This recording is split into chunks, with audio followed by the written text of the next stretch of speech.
We're figuring out this Okay, phone deal. we're back. So let's talk about a little bit about body image and how important it is to truly understand and love who you are. I mean, I went on this journey of, I think both of us are on a journey of the Eat, Pray, Love. The pray for me was such a beautiful, easy journey for me because I've always kind of lived in this spiritual space. I've always kind of been clairvoyant, medium. I kind of never really accepted it, but my journey through my spirituality was finding my individuality, where my family really was raised, Catholic and then Christian, and they were not okay with the whole quantum and the energy and all of those things. And I had to really go through a lot of people were jealous as I grew into becoming a TV host, but really, truly, my family was not accepting of my spirituality in any way. But it's, who I am as a person. It's me at my core. How about you with your fears with spirituality? What would your fear be with spirituality? That's a great question. I'm fucking freezing right now. I need a sweater. I feel like, I don't know, I grew up, I guess, Christian, but like not necessarily.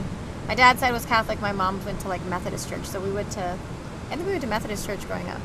Or I don't remember, but point is, spirituality has never been like a huge part of my life, but not that it wasn't either. Well, you're here with me, so it's a part of your life. Like it continually shows up in my life. Like I got really into yoga maybe like 5 or 6 years ago. That was, I guess, more when it started. I went from being like this party girl working in nightclubs and stuff, and just always. I don't know how to explain it, but yeah, I mean, it wasn't a big part until I got more into yoga, I guess, and I was just always really inspired by yogis, and like more than the spirituality side, it was just like the movement of their bodies and the beautiful way that it looked, and I got like obsessed watching Instagram yogis, and then just through the communities I became a part of through Kangen water and stuff. There was that was a very big spiritual community. They're all about law of attraction, quantum energy, all of the things. So I kind of got more involved in it through them.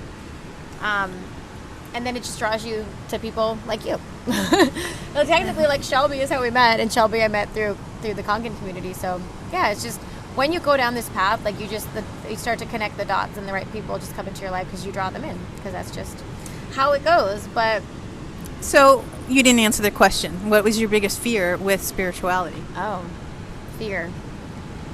I don't know that I have a fear, but maybe there is some type of a block there of why I'm not allowing myself to be more spiritual. I don't know. I'm still trying to figure that out. Like I can't seem to pinpoint it, but because I'm not the type that's like afraid to let people see me being spiritual, but it's just like, I don't know. I can't seem to put a word on it. Yeah, no. I mean, it's where you are in your spiritual journey, and you definitely are a super spiritual person, and meditation and quiet is important to you. Yet, when you're not in your meditative mode, or when you're not connected and grounded, how do you get? Definitely just in my head too much, and just worrying about, and I joke about this a lot, I never had anxiety until like this year in my life. Like I was just such a free spirit, I did whatever I wanted, and now all of a sudden I'm like worried about things, and I'm like, where did this come from? At like 33 years old, I never had this, and it's funny. And so why do you think that you get triggered what's your biggest emotional trigger then? Feeling like I'm not like right now with the stuff we're planning and all the great things we have coming up, but then we're like, okay, but what are we doing to make money right now? I get in my head about money.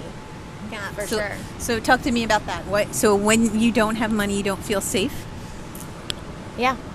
Don't feel secure. Don't feel like you just have to worry about the future and what you're going to do. Like how, I mean, and again, it's so silly because things always work out and we know that, but in the moment, you just like, because I think like I have such big dreams and goals and I know they're all going to happen, but it's this whole idea of when you manifest, you have to just surrender and let the things happen. And that's the part that I keep getting caught up on and I never used to have this problem. Where did it come from? It came when you came into my life and I showed it to you. No, it was always there. Well, but yeah, maybe you brought more of it. Well, let's talk about that and talk about surrendering. And I think that that's such a huge component of, everybody talks about the law of attraction like it's a magical thing. And the law of attraction, we're attracting all day, every day. We're manifesting all day, every day. And it's just what your internal world is your external reality, right? So what is it that you feel like you have to have control over? And when you don't feel like you have control, why don't you feel safe? I have to have control over where my money is coming from for my future. Why? Why do you feel that way, though? Don't Because you feel like if you don't, then where is it coming from, right? I mean, it's so simple, but it's like, coming from the universe. right, and that's the point. You just have to trust it. But I don't know why it's so much harder than it should be.